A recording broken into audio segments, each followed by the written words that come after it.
Have you ever wondered what happens to the developments on the land or the investments once a lease expires? And let's say in this situation, the landlord takes back the land, basically because the interest reverts back to the landlord once the lease expires. So now the landlord refuses to renew the lease. Have you ever wondered what happens to those investments and developments? Hi, my name is Joan.A.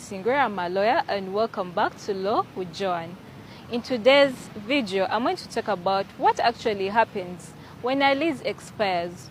What are you supposed to expect, you as the tenant or the lessee? So what actually happens is the interest in the land reverts back to the landlord. That's why when you're making the lease agreement, there is a specific certain duration you put for that lease agreement. So unfortunately, the other thing that happens is that the developments on the land and the investments on the land also revert to the landlord. Yes, you heard me right. They revert to the landlord. They no longer belong to you. So the landlord has the discretionary right. If you find that you have a nice landlord, he or she can actually offer to sell, to give you an offer to either buy you out. But what if you come across a mean landlord? It means that your investments are at risk, your developments are at risk, the profit that you projected is at risk.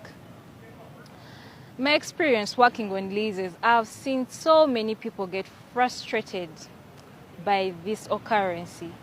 So in today's video, I'm going to talk about how you can guard against being in this particular situation. Perhaps the tips you should have at the back of your mind before you get a lease and start investing.